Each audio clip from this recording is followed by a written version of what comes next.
আজকে আমি TV channel, গণমাধ্যম এবং মাশরাফি এবং সাকিব নিয়ে কিছু কথা বলতে চাই। সেটা হচ্ছে ৭১ টিভি। এটা আমরা অনেকেই চিনি এই ৭১ টিভিকে। তারা গতকালে বা আগে যে নিউজগুলো করেছে, সরকার কেন্দ্রিক যে নিউজগুলো করেছে আর কি, তারা আর কি আওয়ামী লীগের পক্ষে অনেক নিউজ করেছে, যার জন্য অনেক সত্য সংবাদগুলো প্রকাশ পায়নি। শুধু ৭১ টিভির কথা বলবো না, অন্যান্য টিভি চ্যানেলও কিছু আছে যারা সত্য যে নিউজগুলো ওগুলো প্রকাশ করেনি গণমাধ্যমের কাছে। আর এমনও নিউজ হয়েছে যেগুলো কিনা পাবলিক জানে যে এটা সত্য, কিন্তু ওই টিভি চ্যানেলগুলো ভুল সংবাদ প্রকাশ করেছে তাদের স্বার্থ হাসিলের জন্য, যাতে তাদের উপর কোনো সরকারি প্রেশার না পড়ে, এজন্য তারা ভুল নিউজগুলো করেছে। তাই ঠিক 5 তারিখ, আগস্টের 5 তারিখ ৭১ টিভি চ্যানেলের অফিসে ভাঙচুর তাই করা হয়। এখন কথা হচ্ছে, আপনি একটা সরকারের আন্ডারে দেশ সংবাদ প্রচার করতে পারেন, কিন্তু শুধু সরকারের সাফল্যটাই প্রকাশ করবেন, ব্যর্থতাটা ধরিয়ে দেবেন না, বলবেন না, এটা তো হতে পারে না।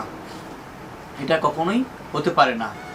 ৭১ টিভি কত প্রকার যে ভুল নিউজগুলো করেছে, শুধু সরকারের প্রশংসা করছে, শুধু অতিরিক্ত প্রশংসা করছে। অতিরিক্ত কোনো কিছুই ভালো না।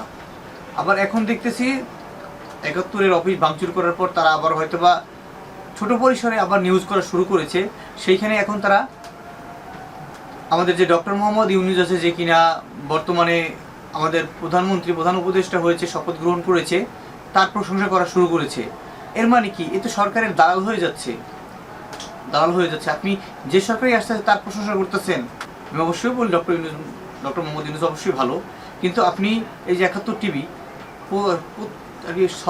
সরকারি সব সাপোর্ট পাওয়ার জন্য সবার দালালি করে, যার জন্য 5 তারিখ সবাই মিলে দেশের জনগণ তাদের টিভি চ্যানেলের যে প্রতিষ্ঠান আছিল সেইখানে ভাঙচুর করা হয়েছিল। ঠিক এই যে আমাদের সাকিব মাশরাফি তো কেউ তো কোথায় আছে কেউ জানি না, হয়তো সে বাইরে চলে গেছে। এই যে একটা দলের আপনি এমপি, ঠিক আছে, কিন্তু আপনি সত্য বলতে পারতেছেন না আপনার ওই দলটার কারণে। এটাও আসলে ভুল। আমরা সাদাকে সাদা বলতে পারছি না, কালোকে কালো বলতে পারছি না। গত 15 বছর ধরে আমাদের বাক স্বাধীনতা নাই। আমরা প্রত্যেকটা জিনিস কালো হলেও সেটাকে সাদা বলতে হচ্ছে, সাদা হলেও তাকে সাদাই বলতে হচ্ছে। এজন্যই আসলে জনগণ অনেকটা খেপেছিল এই সরকারের প্রতি। আমরা যদি আগে থেকেই সাদাকে সাদা এবং কালোকে কালো বলতাম, তাহলে এই সমস্যাগুলো সৃষ্টি হতো না।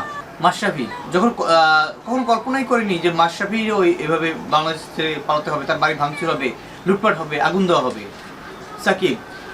সাকিব সে বাহিরে এক প্রবাসীকে সে প্রশ্ন ছুড়ে দিয়েছে, পাল্টা প্রশ্নে, যে আপনি দেশের জন্য কি করছেন?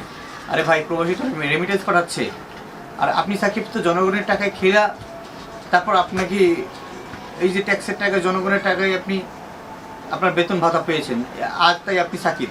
আদারওয়াইজ আপনি সাকিব হতে পারতেন না। সাকিব সে এখন বাংলাদেশে আসতে পারতেছে না। তার মানে আমরা একটা জিনিস বুঝতে পারতেছি যে এরা সাদাকে সাদা বলে এবং কালোকেও সাদা বলে আর কি। ভুল যদি আপনি আপনার ভুল স্বীকার না করেন, তাহলে কী হবে? আর হয় আমাদের এইভাবে 15টা বছর বাক স্বাধীনতাটা ছিল না। আমরা স্বাধীনভাবে কোনো কথা বলতে পারিনি, রাস্তায় হাঁটবো, সত্যকে সত্য বলতে পারিনি, মিথ্যাকে মিথ্যে বলতে পারিনি। কিন্তু ইনশাল্লাহ এখন বলতে পারবো। আমাদের বাক স্বাধীনতা পরিপূর্ণভাবে থাকবে এবং আমরা বলিষ্ঠ কণ্ঠস্বরে সত্যকে সত্য বলতে পারবো এবং মিথ্যাকে মিথ্যে বলতে পারবো।